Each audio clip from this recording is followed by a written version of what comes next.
Qui êtes-vous? À l'occasion de la sortie du nouveau James Bond, Cinéma Radio met les petits plats dans les grands et vous propose de revenir sur la saga du plus grand agent secret de l'histoire du cinéma. 27 films, 27 chroniques, 27 jours. Du 16 octobre au 11 novembre, vivez l'événement Bond en écoutant Cinéma Radio. Bond, James Bond. GoldenEye, I found his weakness. GoldenEye, he'll do what I please. GoldenEye, no time for sweetness, but a bitter kiss will bring him to his knees. 6 ans se sont passés entre le précédent film et celui-ci, GoldenEye, sorti en 1995. Une longue période due à de nouveaux problèmes juridiques qu'ont dû affronter la production, mais aussi parce que le Bond précédent, Timothy Dalton, préféra finalement laisser la place. Et ce fut Pierce Brosnan qui fut choisi pour le succéder. Cet acteur était déjà relativement connu du grand public, avec la série TV Remington Steele, ainsi qu'avec le film fantastique Le Cobaye. Il avait également été fortement pressenti pour jouer 007 à l'époque de Tuer n'est pas joué, mais c'est Dalton qui fut choisi à sa place. T'es en retard, 007. J'ai dû faire un stop au petit coin. Prêt à sauver le monde encore une fois?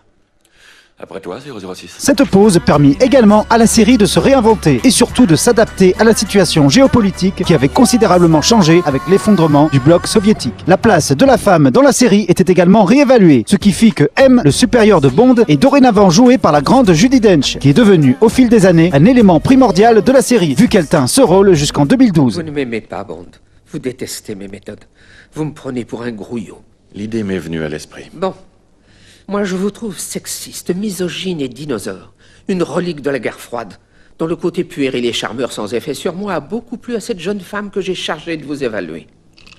Bien enregistré. Ce n'est pas tout, 007. Si vous pensez même brièvement que je n'ai pas les couilles de faire mourir un agent, votre flair vous trompe du tout au tout. Je n'ai pas de scrupules s'il me faut vous envoyer à la mort.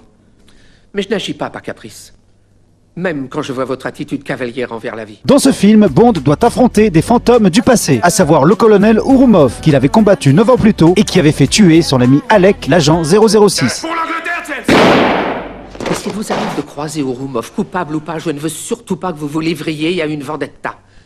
Ce n'est pas ce qui fera revenir Alec Trevelyan. Vous n'êtes pour rien dans sa mort. Mais vous non plus, d'ailleurs, soit dit sans vous vexer. Ce colonel attaque notamment une station radar russe et assassine tous les employés, sauf Natalia, une informaticienne jouée par Isabella Scorupco, la nouvelle Bond girl du film. Je parie que c'est vous qui vous êtes sauvé en grimpant par-dessus la parabole. Qui êtes-vous? C'est le gouvernement britannique qui m'emploie. Alors plus vous m'en apprendrez, plus je vous rendrai service. Et eux, ils vont me tuer. Faites-moi confiance. Vous faire confiance? Je ne sais même pas comment vous vous appelez. Bond et sa nouvelle copine affrontent également une tueuse nymphomane particulièrement belle et haute en couleur, interprétée par l'incroyable Famke Janssen, dont l'interprétation habitée a fait énormément pour le succès du film. Je m'appelle Bond. James Bond. Ksenia Zaragievna Onatop. Vous avez dit top? Onatop. Tout en moi se lève pour relever le gant. À sa grande surprise, Bond se rend compte que le véritable cerveau de l'histoire n'est autre qu'Alec, ex-006, qui n'était pas mort. Alec. Revenu de l'Empire des Morts. Qu'est-ce qui t'arrive, James? Pas de vacherie, pas de rosserie, de remarques à l'emporte-pièce. Pourquoi? Question désopilante. Surtout venant de ta part. Tu ne t'es jamais demandé pourquoi. Pourquoi a-t-on abattu tous ces dictateurs, déstabilisé tous ces régimes? Pour que le coup près tombe. Bien joué, excellent, mais désolé, l'ami. Tout ce que vous avez défendu au péril de votre vie a changé. C'est la mission que le pays nous avait confiée. J'étais sûr que tu dirais ça. James Bond. Le fidèle toutou de sa majesté. Le défenseur de la prétendue foi. Il est joué par Sean Bean, vu dans la série Games of Thrones. Il souhaite se venger de son ancien employeur en dérobant tout l'argent de la Banque d'Angleterre, grâce à un énorme satellite situé dans une base secrète. Un coup très intéressant, Alec. Tu fais un casse à la Banque d'Angleterre via l'informatique, ensuite tu vires le butin électroniquement. Et ça juste quelques secondes avant de déclencher GoldenEye. Ce qui écrase toute trace de la transaction. Ingénieux. Merci, James. Pourtant, ça reste un petit casse. En fin de compte, toi, tu braques une banque.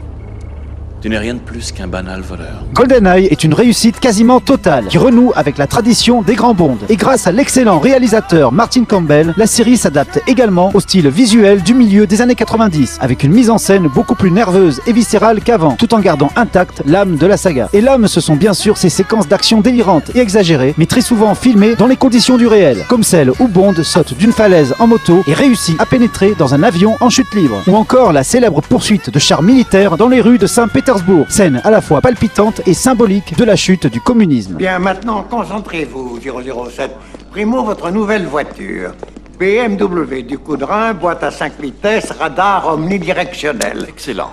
Tout à fait ce qu'il faut pour se détendre après une rude journée de bureau. Est-il nécessaire que je vous rappelle, 007, que vous avez l'autorisation de tuer et non de prendre l'autoroute en sens inverse? Je ne m'y risquerai pas. Encore heureux. Mais l'attraction principale du film, c'est bien évidemment Pierce Brosnan, qui s'imposa naturellement comme le meilleur choix possible pour personnifier le plus grand agent secret de l'histoire du cinéma. Voilà, je vous retrouve bientôt pour le prochain film.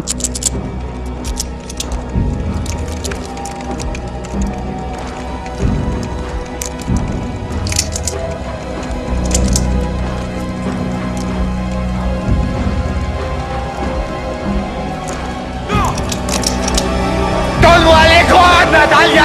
Non les moins compris! Et en attendant, n'oubliez jamais que son nom est... James Bond.